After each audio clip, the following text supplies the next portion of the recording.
Hey, welcome to episode 275 of Ugly Awesome Podcast. I'm your host, Jason Freeman, and today's episode is called Practical Mystic. As I say episode 275, it occurs to me.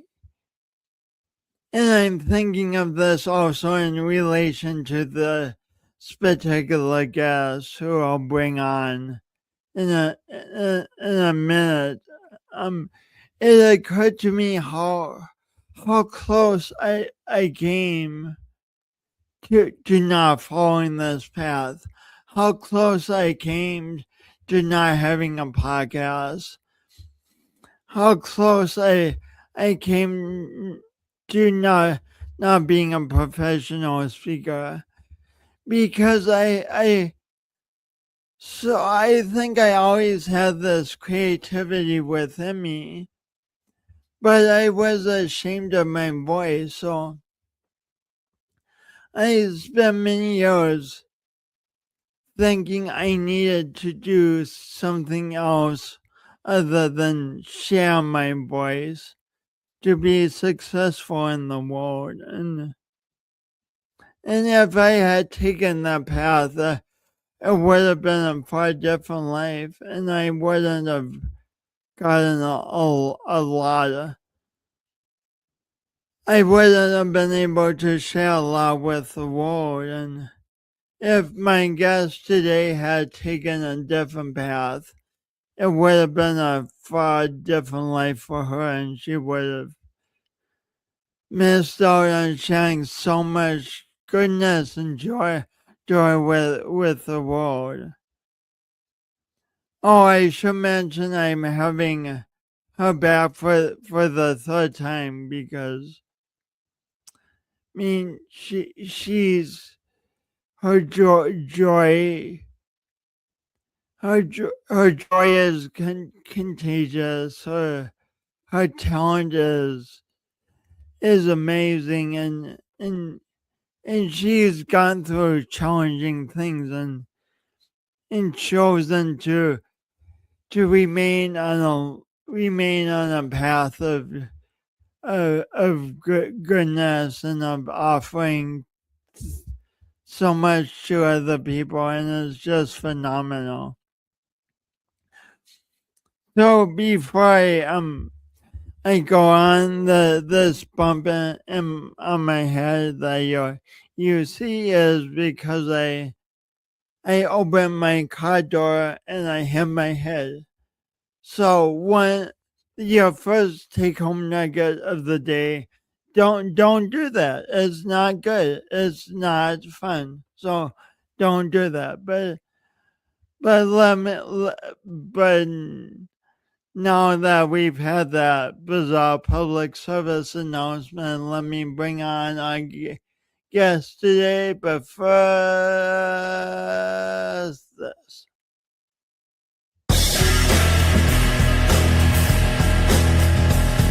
Today's guest, Sandi Kimmel.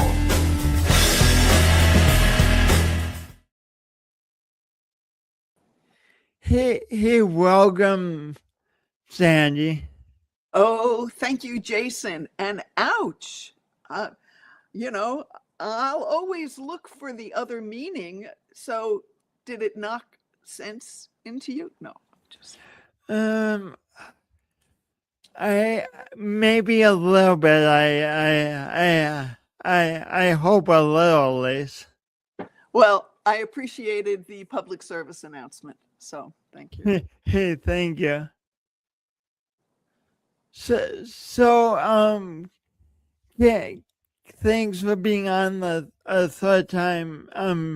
Is it okay if we dive right in?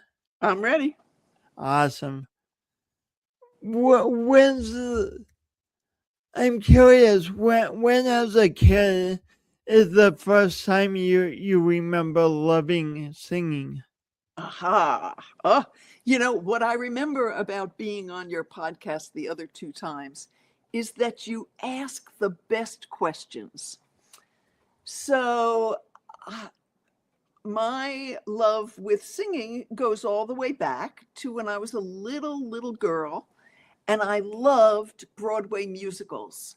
And we'd be in the car going on, some family trip, and I would say, name a musical. And, my family would roll their eyes, but I'd say, how about Oklahoma or Carousel? And then I would proceed to sing the entire score. I was like 5, always fascinated with music. And then I don't remember exactly how old I was, probably 10. And we went to a restaurant for dinner that had a woman walking around the restaurant playing the guitar and singing at each table. And I was mesmerized. I mean, I can still see her in my mind. I'm happy to say that some years later, I walked around that restaurant with a guitar and sang to those tables too. So it was very early. I started playing guitar when I was 11, and I wrote my first song when I was 12, mostly because nobody said I couldn't, so I did. But I never really took it seriously for many years. I always loved playing my guitar and singing to a room full of friends, or sitting under the big tree at the high school during lunch, or any of those times. But it wasn't a path that I wanted to be Joni Mitchell, Joan Baez, Judy Collins. I had a dream once where all of, everyone I ever loved was in the dream, and I was there too. But it was a dream. But I didn't take it seriously. And you were in that dream. You were in that dream singing to them. I was, and they were so nice to me. Yes. Oh, I remember that dream too. But it wasn't. I'm sorry. So we need to back up for a second. Okay. You were singing musicals in the on the family trips. Which leads to the question: how did you know about musicals like Oklahoma when you were 5? Well, I was very lucky to be in a family that appreciated musicals. My mom took me to my first actual Broadway. I lived in New York, Broadway musical, which was The Sound of Music. Oh my gosh, that was your first! That Wow. was my first one. Oh my gosh. And I remember seeing Oliver with my brother and my father too. Sound of Music was with my grandmother and my mother. And my dad was a self-taught musician of sorts, and he sang when he was young, and he would always sit down at the piano and just kind of noodle. And I loved hearing that. So it was, I was born with it in me already, just waiting for the right moment to come out. So your dad, Willie, you say he sang and played, but it really sounds like he did it out of joy because he loved it. Yes, he didn't do it that much. If my parents were going out for the evening, he was always ready first. And so he'd sit in the living room and play the piano while my mom was still getting ready. And he had some experiences when he was, I guess, in his 20s, where he had a couple of songs published and recorded. Um, And while I do acknowledge that I got my music from him, my mother, not so much. She loved music, but she played Fleur de Lis on piano, and that was it. So she was not a musician, and she also didn't have much of a voice. But my dad did, and he loved to sing out, and but nobody really said, "Oh, Sandy, you're showing some interest in this. Why don't you, continue?" But I just did it myself. So, Sandy, I have a confession for you. Okay. I can't even play for the Leafs. Oh, but Jason, everyone who plays or sings needs someone to receive that and appreciate it. Yeah. That gives me goosebumps. I'm a good and happy audience to get gifted musicians like yourself. I love listening to your music. That means everything. I mean, there are some people who play just for themselves and would never play out. For me, I love to practice towards something. If I know I have, a performance coming up, or I did 111 YouTube videos over the past 2 years, where I would just sit with my guitar, talk a little bit, play a song every week. And so it kept me, well oiled in my playing and my singing. Well, so many questions. How did you choose the number 111? I didn't. What happened was, on the very last recording session of not this current album, the one before, which was called A Year of Sundays, I was in the recording vocal booth, and it was the last little bits of harmony, and all of a sudden I had this vision, this image, that to introduce the album, I was going to break through whatever resistance I had, sit down, put the camera on, and play one of the songs from the new album.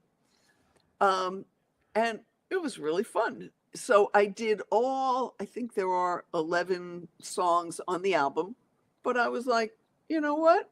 I'm not finished yet. So I kept going.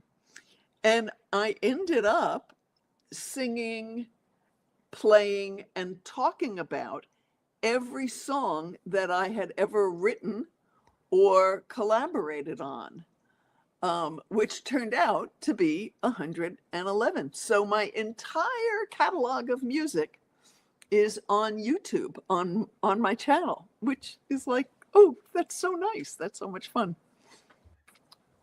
I'm kind of into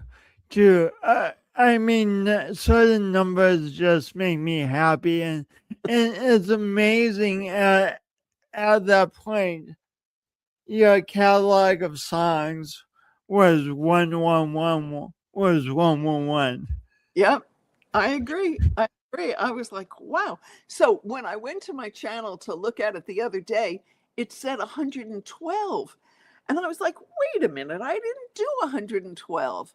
But one of them was a private video for my brother's birthday. So, Nice. so that pushed the counter up, but there's really just 111.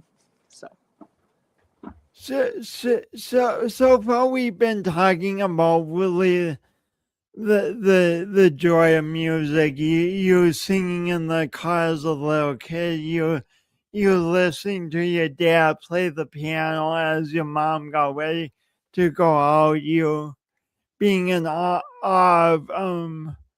the guitar player in the restaurant, and later you like literally became the guitar player in the same restaurant.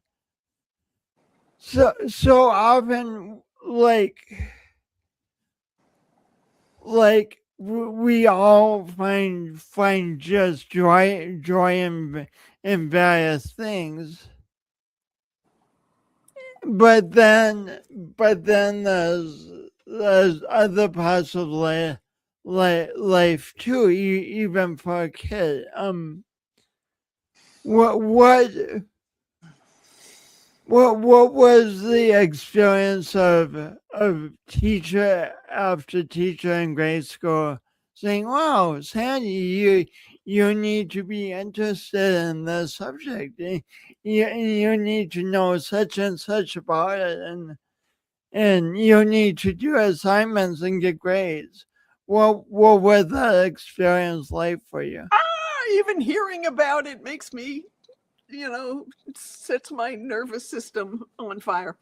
Let me put it this way. I was not your model student. In fact, if I was a child growing up now, I would thrive in an alternative school. But in a traditional academic setting, it was not my jam, as they say.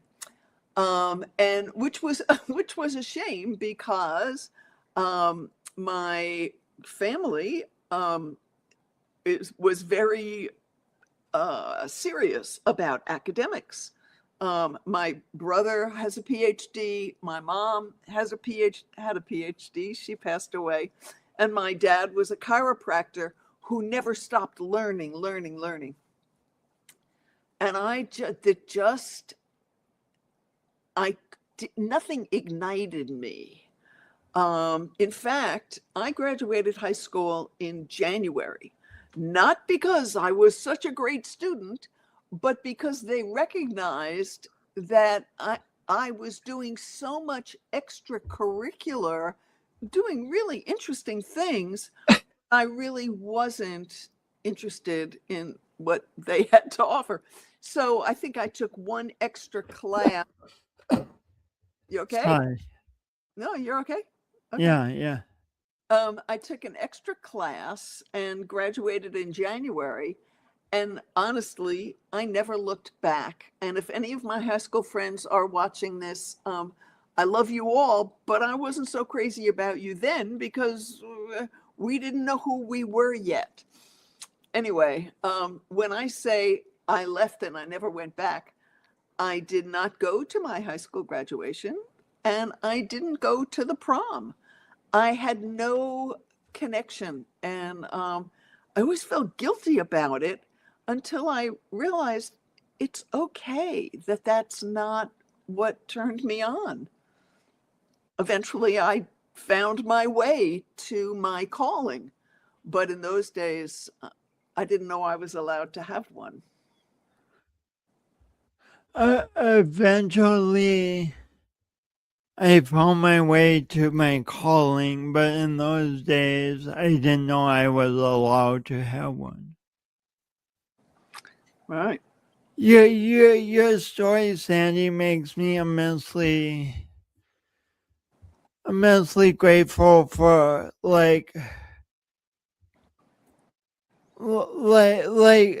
society does expand. Sometimes it seems like things are falling apart, and sometimes they are, but also let's just rejoice in it for a second and all the alternative school options that would have been available to gifted students like you.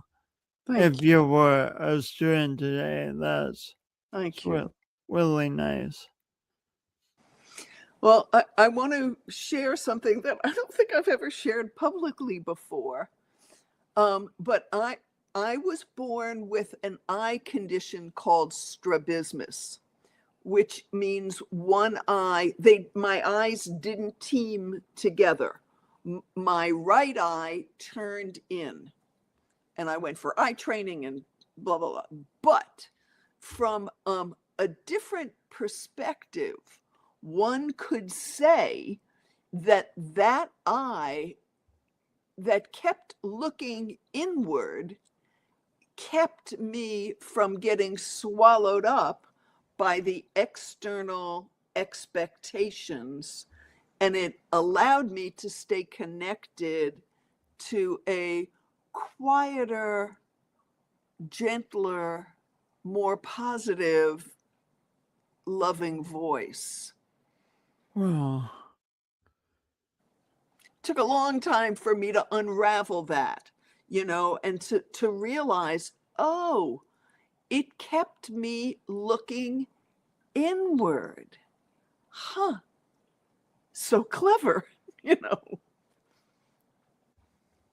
it can take us a thank you first for sharing that. And it can take us a long time for, to appreciate the giftedness of something like that. I know it's taken me a long time to appreciate a giftedness of having a speech impediment.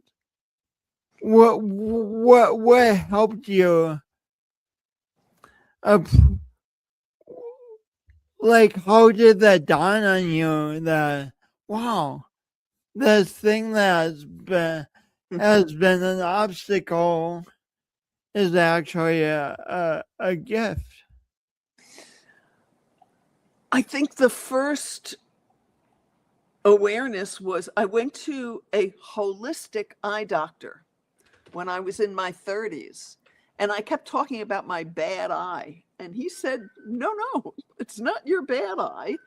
And he was the first to suggest that it kept me connected, and that without it, I would be, no offense to lawyers, I would be a corporate lawyer walled off in some, corporate ivory tower. But instead, it kept me connected more closely to my heart. You've talked about two heroes who influenced your life in the course of the daily routine, and I just want to point them out because sometimes it seems so daunting to do something heroic or something that really positively influences another in this life. But you first talked about the lady playing the guitar in the restaurant and just doing her thing, probably with joy, but that profoundly impacted you. And then it wasn't in this eye doctor's job requirements to Right. to really challenge your idea of you having a bad eye. But that was within him, and he just passed on that simple kindness, and then you went, oh my God, oh. Right. Jason, your mind is so, I'm so appreciating you, is what I'm trying to say, that you took those two people in my life that I mentioned that honestly, I don't know that I've ever talked about them before publicly. And you made a connection between them. I'm convinced that the woman with the guitar was an angel. I mean, she had to be. And it just lit something in me. I'm sure that's why I play the guitar and sing, it's just something. And you know, that eye doctor, you're so right. He didn't have to say that. But it was such a gift that instead of feeling damaged, I felt gifted. Instead of feeling damaged, I felt gifted. Oh my gosh, this show's already taking us in all sorts of directions I didn't expect. And back to school just for a sec. So you had a very challenging experience in school, and then what type of vision did that translate into? What type of vision did you have for your life when you graduated high school? I didn't really have a vision. I mean, in addition to school being really hard for me, and when I say really hard, this was also a result of the strabismus, but I didn't know. I could study all night for the biology final at the end of the year where they come in and they break the seal and it's so, oh, I used to literally break out in hives. Anyway. Sounds so stressful. Oh my gosh. But I could study and know it cold, and they'd hand out the test and none of the answers were in my head. So you know, I had a lot of test anxiety, and so that eye doctor, I told him about that, and he said, oh, yes, yes. When you're not really interested, your brain, because of your eye, suppresses that information. I said, how does it do that? And he brought me over to a board that had red and green squares with letters in it, with red and green glasses, and half the letters disappeared. And he said, that's how your brain does it. It shuts it off. It makes your left eye carry the load, but it's not interested.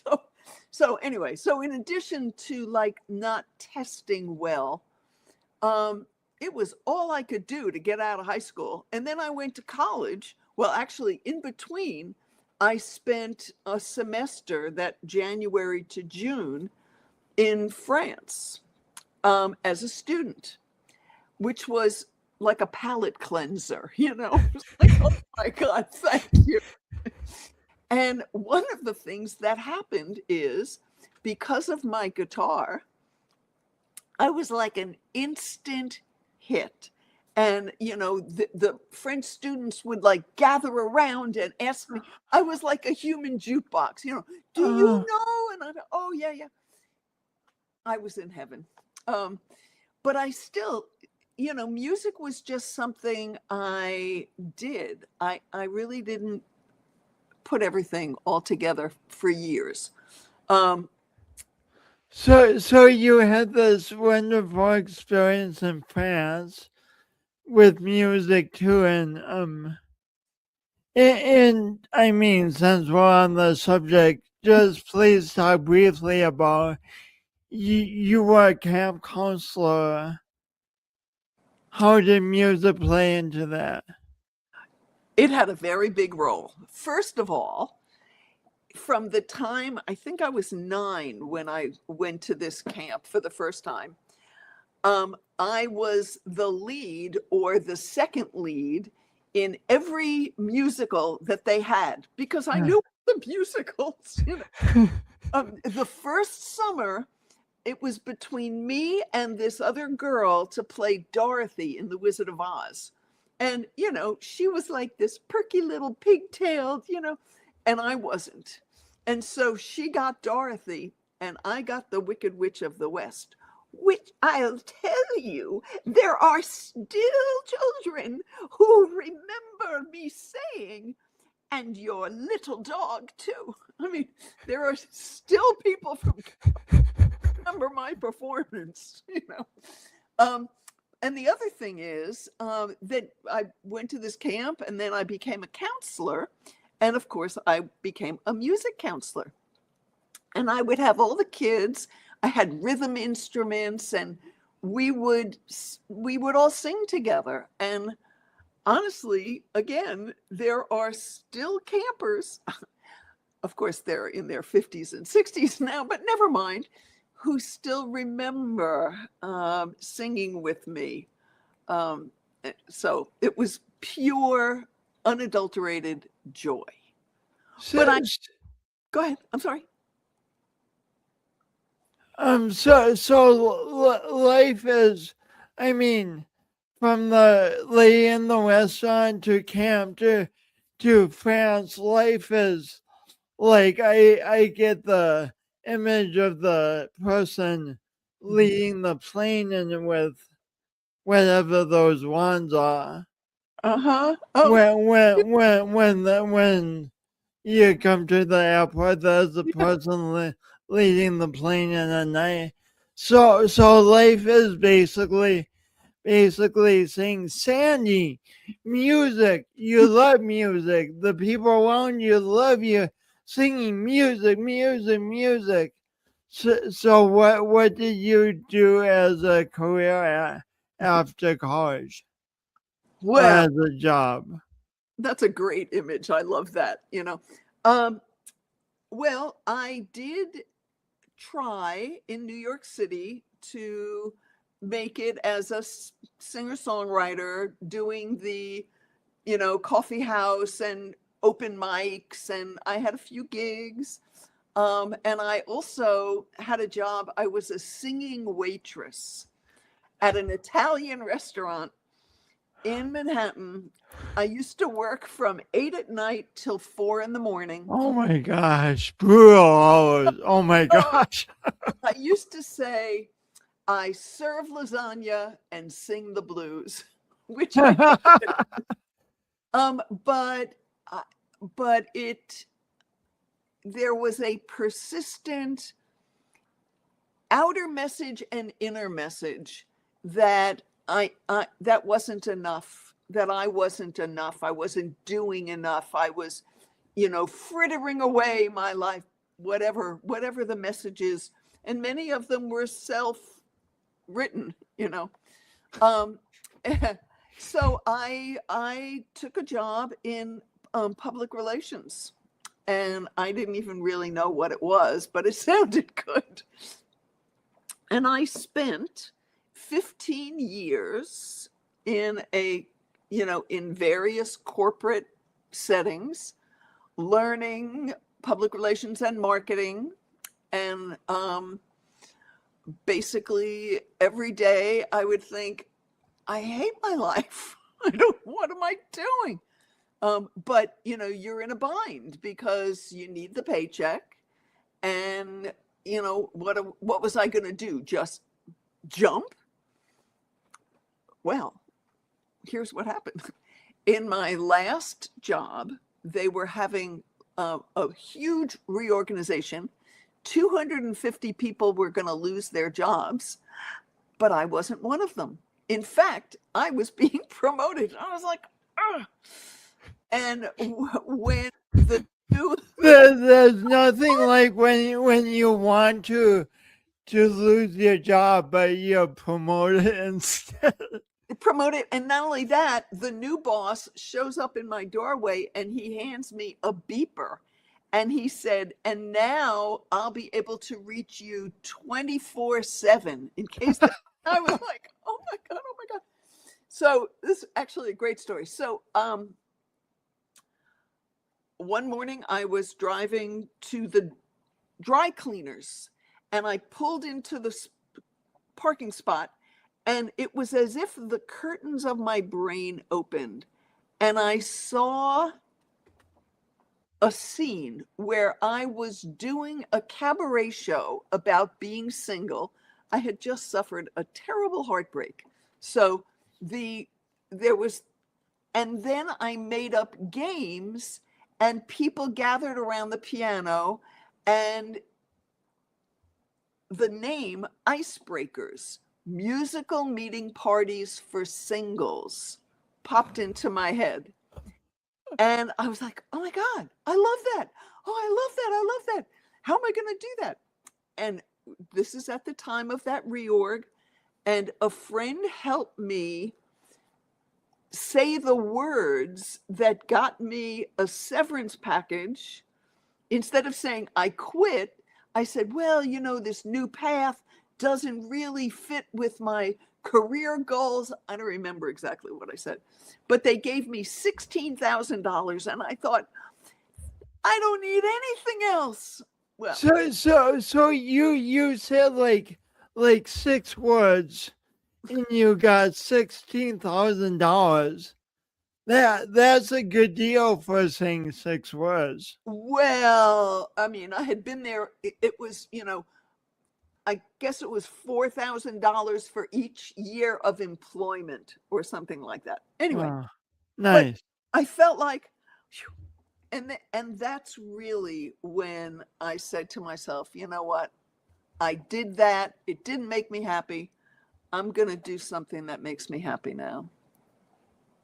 So by the way, that friend who told you to say that, that's another angel, Yeah.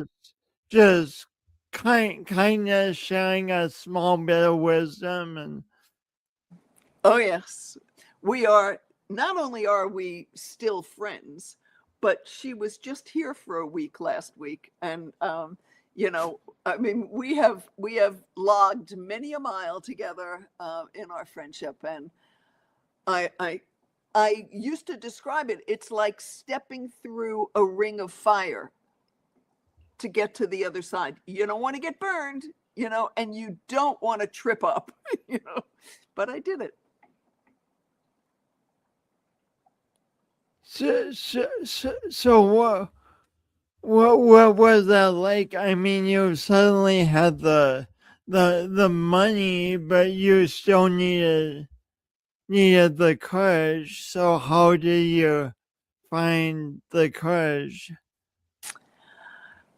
It was the most exhilarating time of my life. I made a schedule for myself. Like on these days, I needed to practice.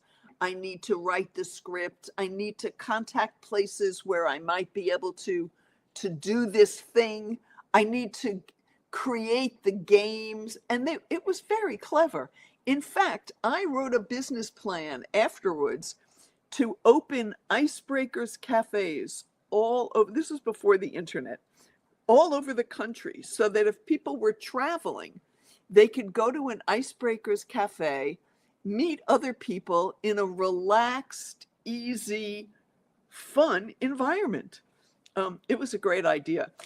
And I did it. And there was a place in, it's called the Catskills, and the place is called the Concord. And someone I knew someone there who said, sure, you know, come talk to me about it. And oh, I had a great pitch. I knew how to pitch things because of PR. And I told him all about it. I was so enthusiastic. And he said, well, where have you done this? I was like, oh. I said, well, I haven't actually done it yet. And he said, would it help you? I said, you know, it's kind of like when you graduate college, you know, and you need a job, but do you have any experience? Well, no. I don't. So he said, would it help you if I said, come do it here? So you can say, yes, I've done it at the Concord. I was like, yes. And so I did. And I did many events. If any of your listeners are from New York, I did it at the 92nd Street Y, which is a, you know, popular, important venue. And in fact, my brother met his wife at one of my events.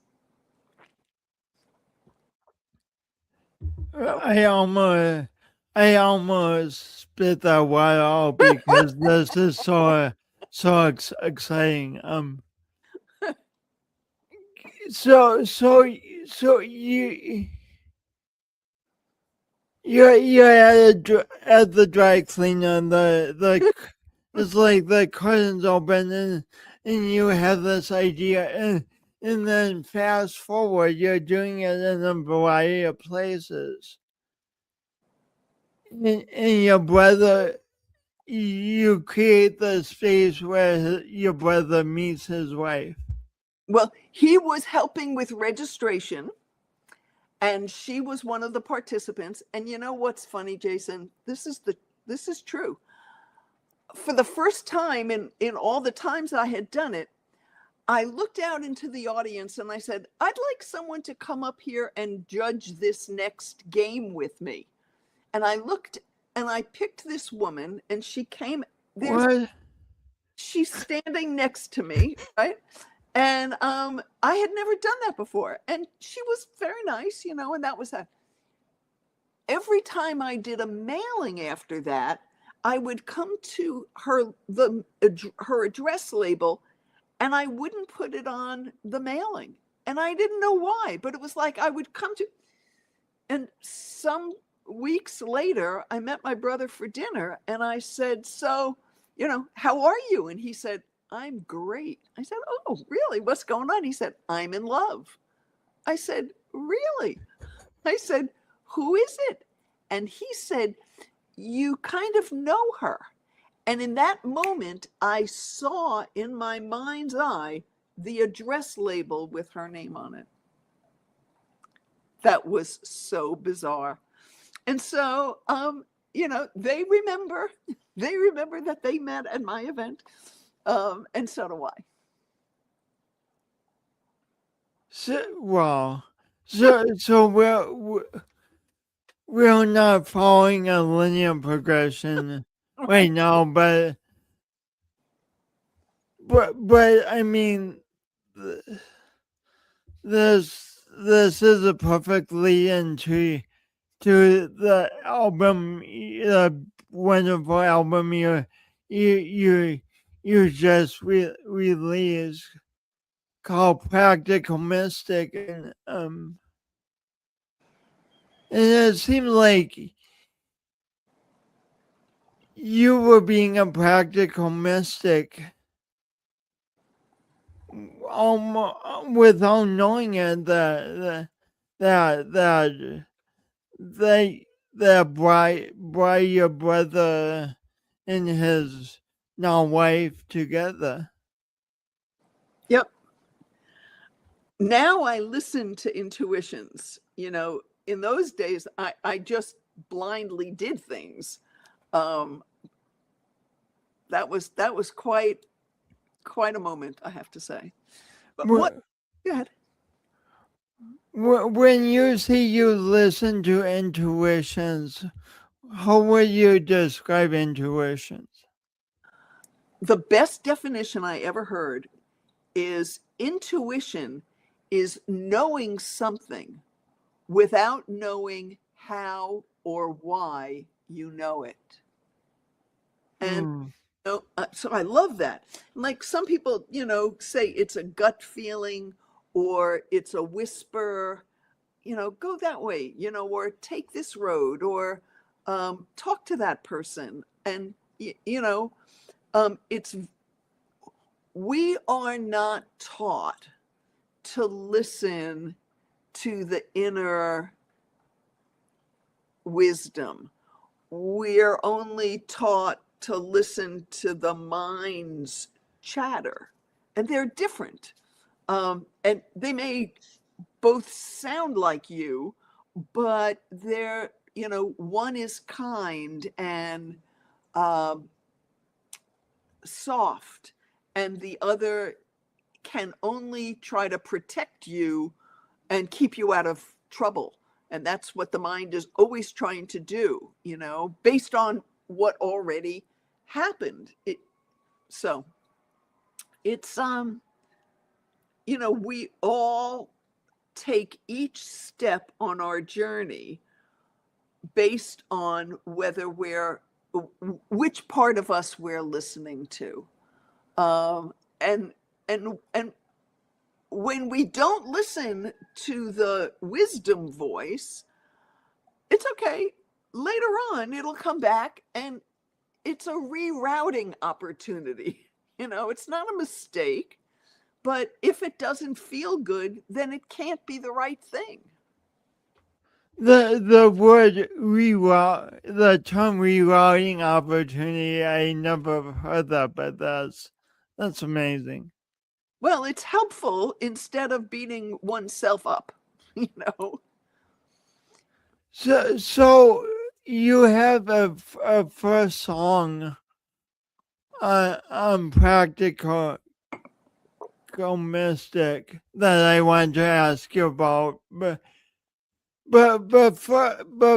first of all, before that, what would you say to someone who's been like who's listening and like, Sandi, I've been following you so far and I've been relating, but you bring up the term practical mystic, and that's just not me. I don't know what to do with that. What would you say to them? I would say to them that I understand that they don't know yet that they are also practical mystics. We walk on the earth and it grounds us. And our thoughts aren't in the earth, they're up here. They're in a different place. And it's the bridging of those two things that make a practical mystic. The I live in this world, but my friends, I know we're living in different worlds. So the first line of that song is, I live in an alternate universe. We all live in our own creation. Our lives are created a thought at a time, a day at a time. And, I remember realizing if you're not happy or satisfied doing what you're doing, it's time to reroute, because we're not in this life to be unhappy. I just have to say, the other really big piece that I've learned is it's not my job to tell anyone else how to live, what to do. We all have our own vehicle, and I can't drive your car or tell you how to drive. I don't know. I don't know what your life is bringing to you, just as you don't know mine. But the beauty is when I can see that each person has their own experience to taste in this life, it relieves me of my burden thinking I have to save everyone. Ooh. Yeah. Ooh, when you see everyone has a unique experience to live, to learn from what they learn from, it means that we don't need to do everything for other people. Right. It means that everybody gets their own sandbox and they get to figure out what kind of castle they want to make, or not. They can make an igloo. I don't care. That's okay. So like some people might hear that maybe and say, "Oh, are you saying that it means we don't have to, it means that we don't need to be kind and help each other?" And I don't think that's what you're saying at all. No, no.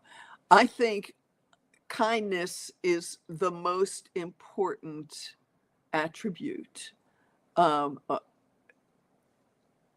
I I think we all have the capability, and if we are not kind, it's because it's been layered over and we've been beaten up internally, externally. And our job is to do our healing work to uncover that wellspring of kindness that's in everyone. I get it. It's really noisy and it's really scary and it's not so much fun out there right now. And the one thing we can be to each other is kind, because we are all in this together. We might be each playing in our own sandbox, but we are all of our sandboxes are in this life together. Absolutely.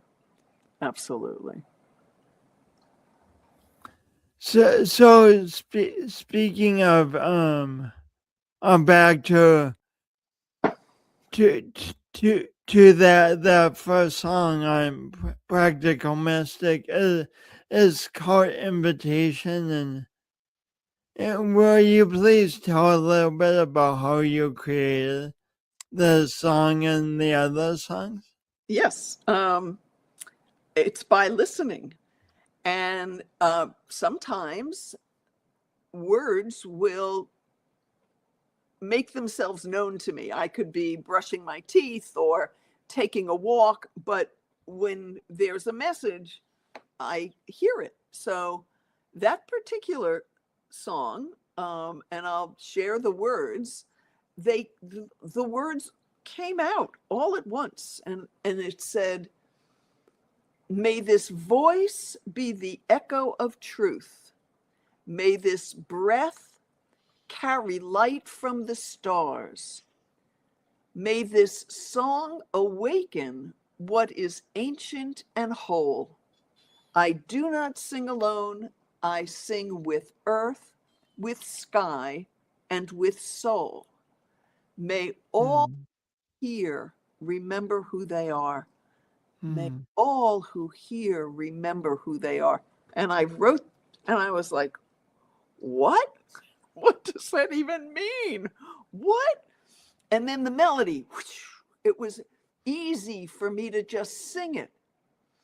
And then the message that I was going to sing this on a new album. It was going to be the first track on the album, and I was going to sing it a cappella, no music tracks, no rhythm track, no click track, just me and my voice. I was like, what? No, I don't want to do that. I don't want to do that. Until I wanted to do that. So that's beautiful. And Sandi, speaking of singing it a cappella, I would be honored, I think. Let this voice be the echo of truth. Let this song carry light from the stars. May this song awaken what is ancient and whole. I do not sing alone. I sing with earth, with sky, and with soul. May all who hear remember who they are. May all who hear remember who they are. oh, thank you. That was beautiful. Thank you.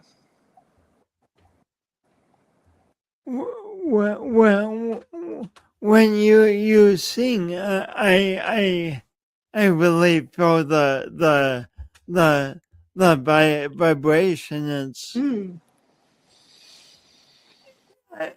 you say on on your website that practical mystic is medicine, and I think I can feel the medicine. Wow. Thank you, Jason. Yeah, I finally understood that my job in the world is to shine light for people to find their inner, I don't know, their inner selves. You know, everything I say, everything I do, someone said that I'm like, jumper cables, or like I walk into a room and something changes. And I mean, I don't change, but I,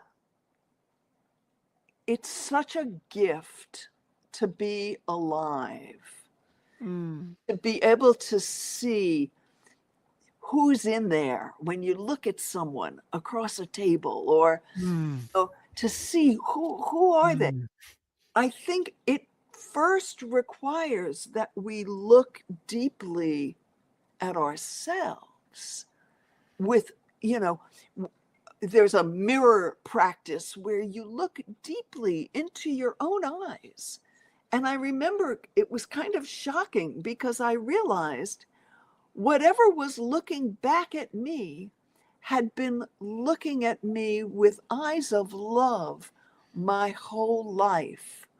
But it wasn't until then that I allowed it to come in and could open my heart and love her back.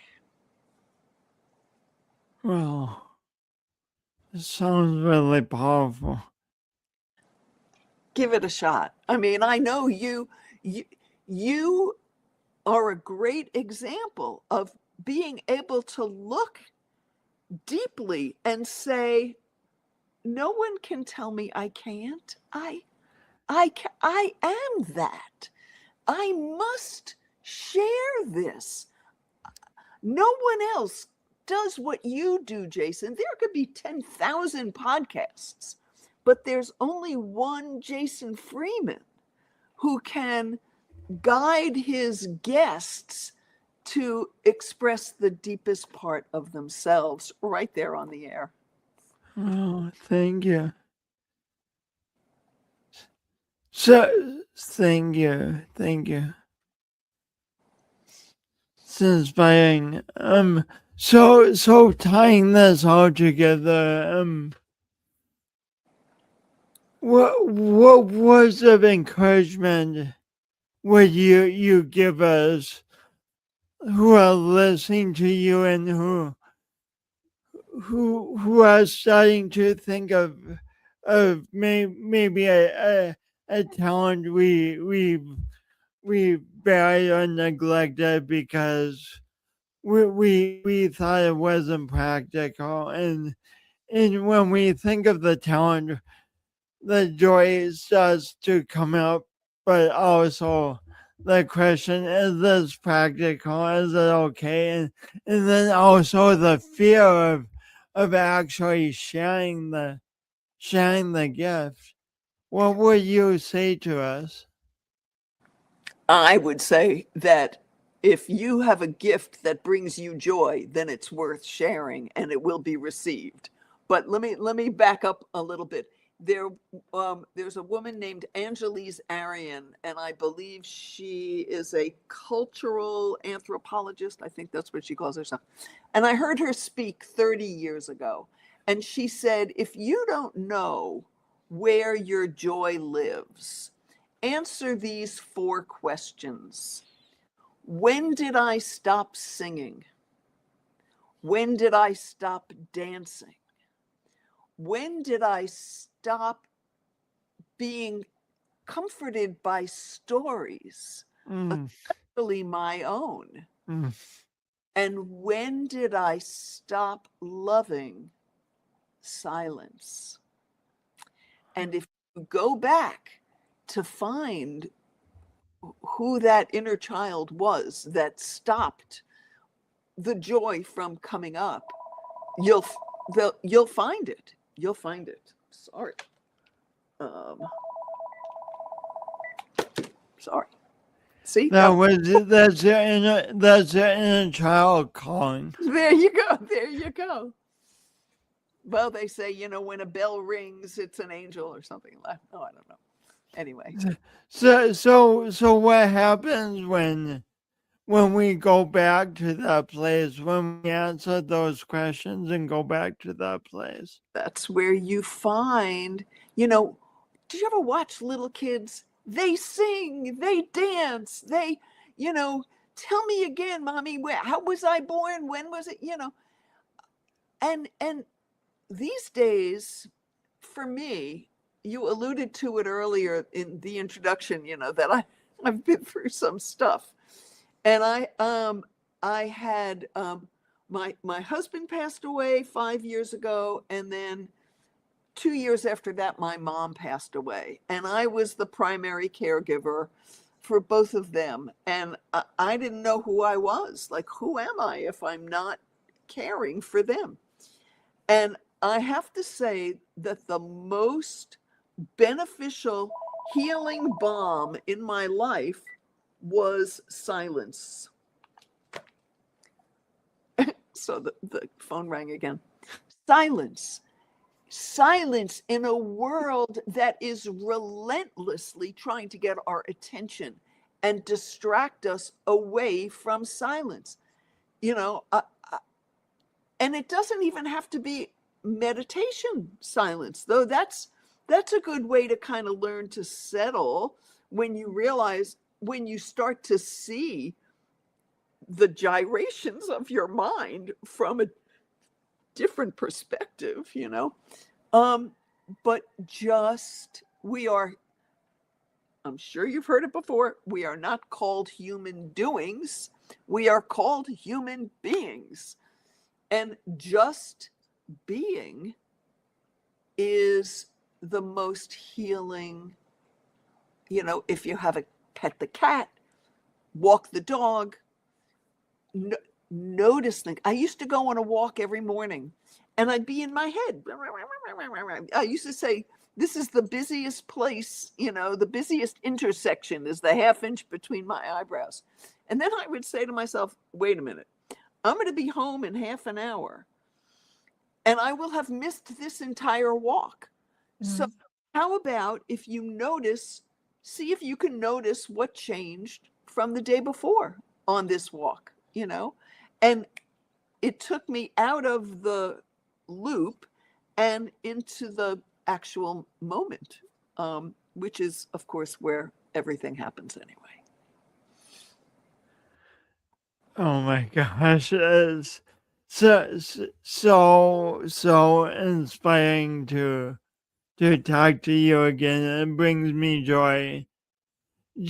And just two more questions, I guess. One, okay. How do people find your music? Easily. Sandi, Sandi Kimmel, Kimmel. I'm on Amazon, Spotify, Pandora, Apple. Any streaming service. If you go to YouTube and type in Sandi Kimmel, you'll go to my 111 videos. And I have a website that gives you more information. sandikimmel.com, and I'm easy to find. I'm Googleable. I should change that to sandikimmel.com. So we pride ourselves on useful banners. Thank you. There we go. And then I know you've answered this question twice before. You're becoming a frequent answer of this question. But Sandi Kimmel, what does doing your imperfect best mean to you as of today? living honestly from my heart.